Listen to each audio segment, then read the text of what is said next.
Buenas noches, esto es Confilo, un espacio para poner en perspectiva con todos sus matices las noticias, los hechos, las matrices de opinión que hay en las redes sociales en torno a Cuba. Vamos a buscar las esencias detrás de las apariencias, vamos a rasgar la costura de la manipulación mediática y adentrarnos por la arista filosa de los acontecimientos.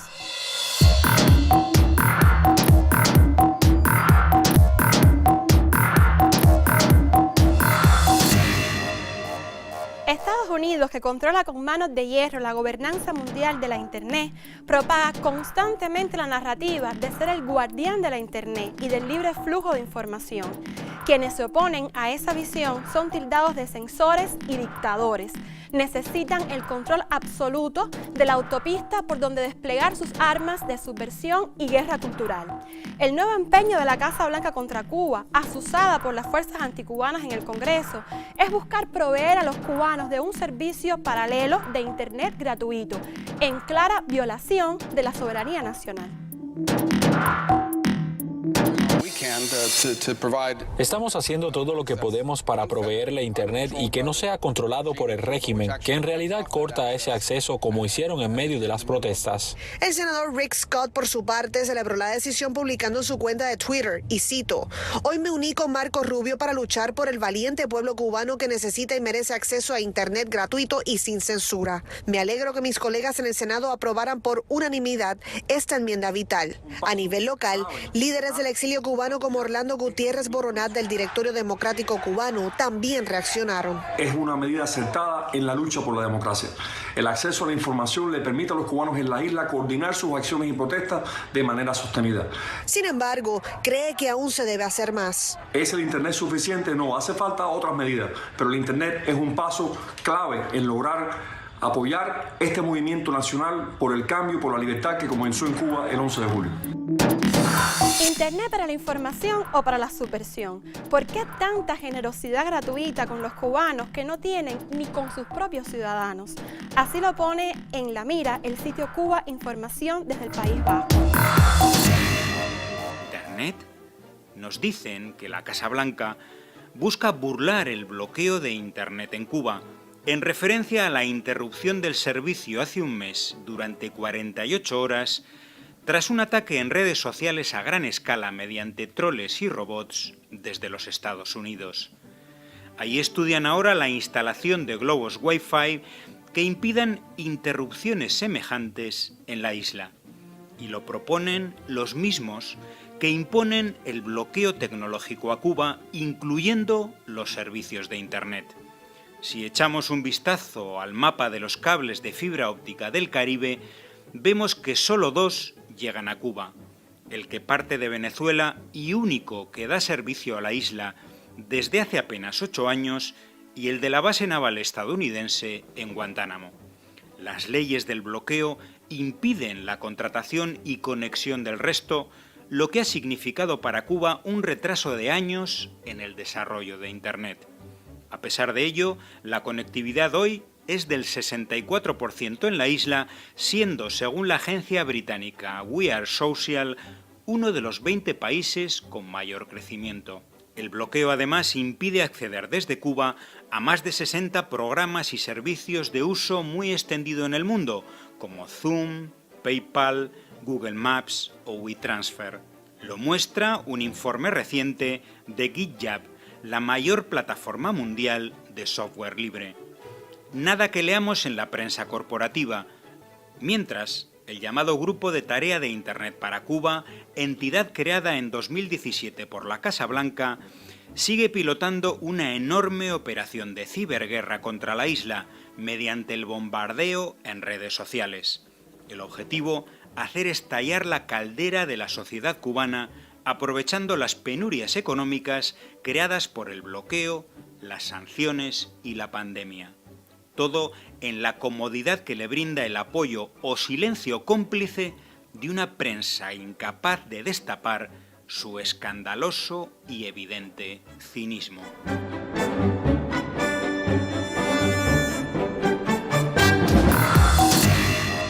Y a la par que hablan de libre flujo de información, Cuba Debate y otros medios cubanos y varios sitios institucionales del país reciben cientos de ataques cibernéticos desde Estados Unidos para intentar acallarlos en el espacio público digital. Tal cinismo acompaña a este gobierno. La Casa Blanca del periodo Obama-Biden persiguió con saña a Aaron Swartz, un genio de la informática y activista por una Internet libre, quien se enfrentó a empresas como Google e intentó poner a disposición de sus conciudadanos información científica financiada con fondos públicos. Fue condenado a 35 años de cárcel y $1 millón de multa. Se suicidó con tan solo 26 años.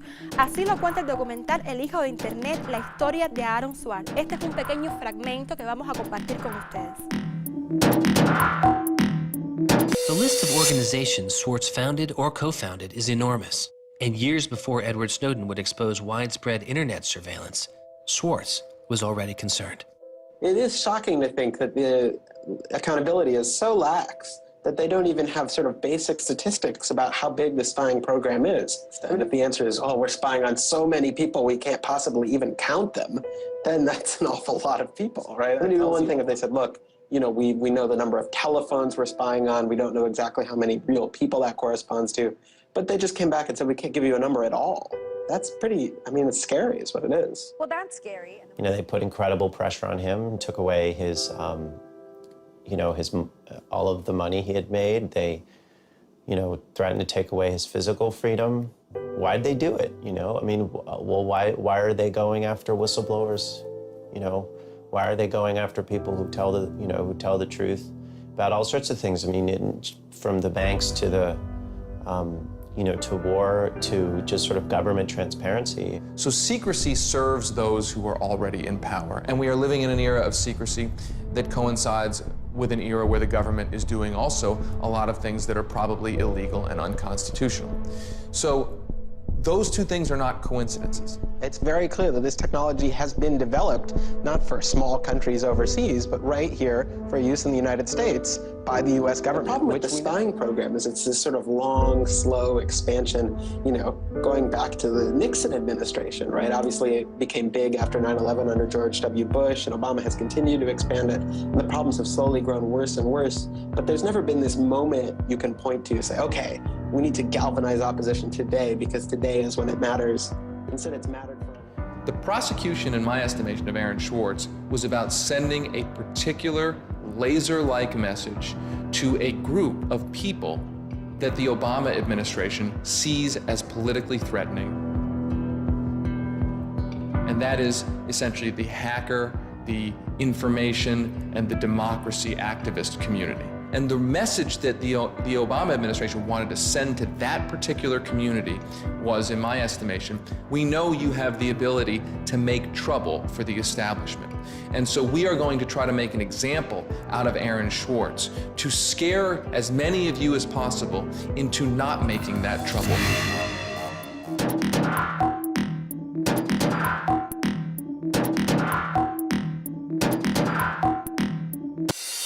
La narrativa de la censura de Internet va en el mismo flujo de la que quiere hacer ver a Cuba como una dictadura que desaparece personas y mata, que tortura, como lo han hecho las dictaduras militares en América Latina.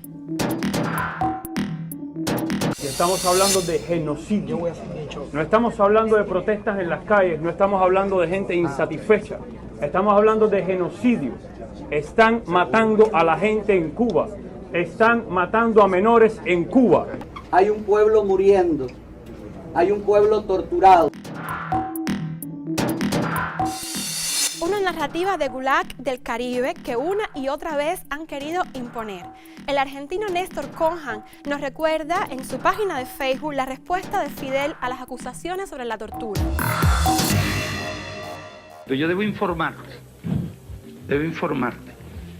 Bueno, en primero yo no sé si tú ignoras o tú conoces que todo este movimiento fue organizado por Estados Unidos. ¿Tú lo sabes o no lo sabes? No fueron las acusaciones de Estados Unidos, fue algo en la cual fue una cosa que se convirtió en obsesión del presidente Reagan. Pero en realidad. Perdón, la presentación de las acusaciones han sido hechas en base a cientos de acusaciones hechas por los mismos exiliados cubanos, en base a las experiencias que ellos han tenido en las cárceles. Si quieres puedes decir miles. Pero yo te puedo hacer una pregunta. ¿Se ha comprobado una sola de ellas? Una sola de esas acusaciones se ha comprobado. Pregúntele a un ciudadano cubano, entre millones de habitantes, y pregúntele si allí se tortura.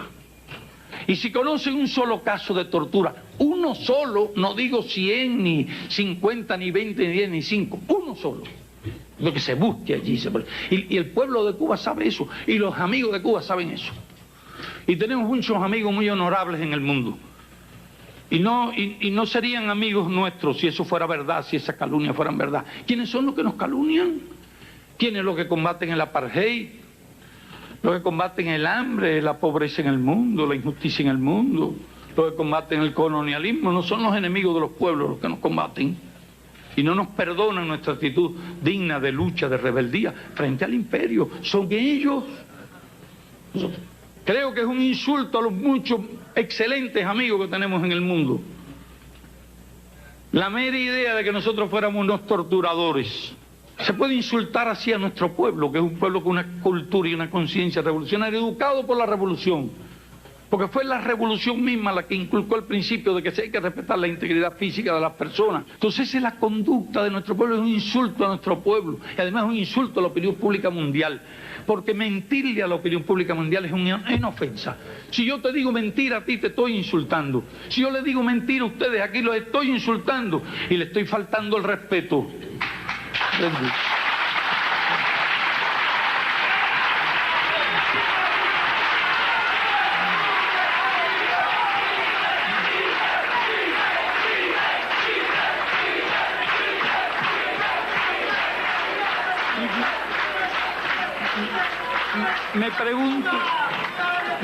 Me pregunto, perdonen compañeros, me pregunto, ¿por qué se quiere engañar a millones de personas, a cientos de millones, a miles de millones de personas? ¿Por qué se quiere engañar a todo el mundo? Entonces, bueno, confunden y engañan. Muchos creyeron y engañaron, pero ¿quiénes creyeron? Principalmente los interesados en creer realmente todas las cosas que dicen allá. Es lo que te puedo decir en relación con ese tipo de calumnias que se han hecho contra Cuba.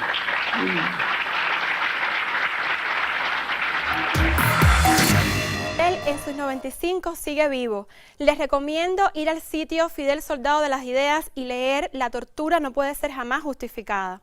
Por cierto, en Cuba sí está confirmado que se tortura. Eso pasa en el territorio ilegalmente ocupado por la base naval estadounidense en Guantánamo. Nos vemos para seguir entrando con filo el próximo lunes.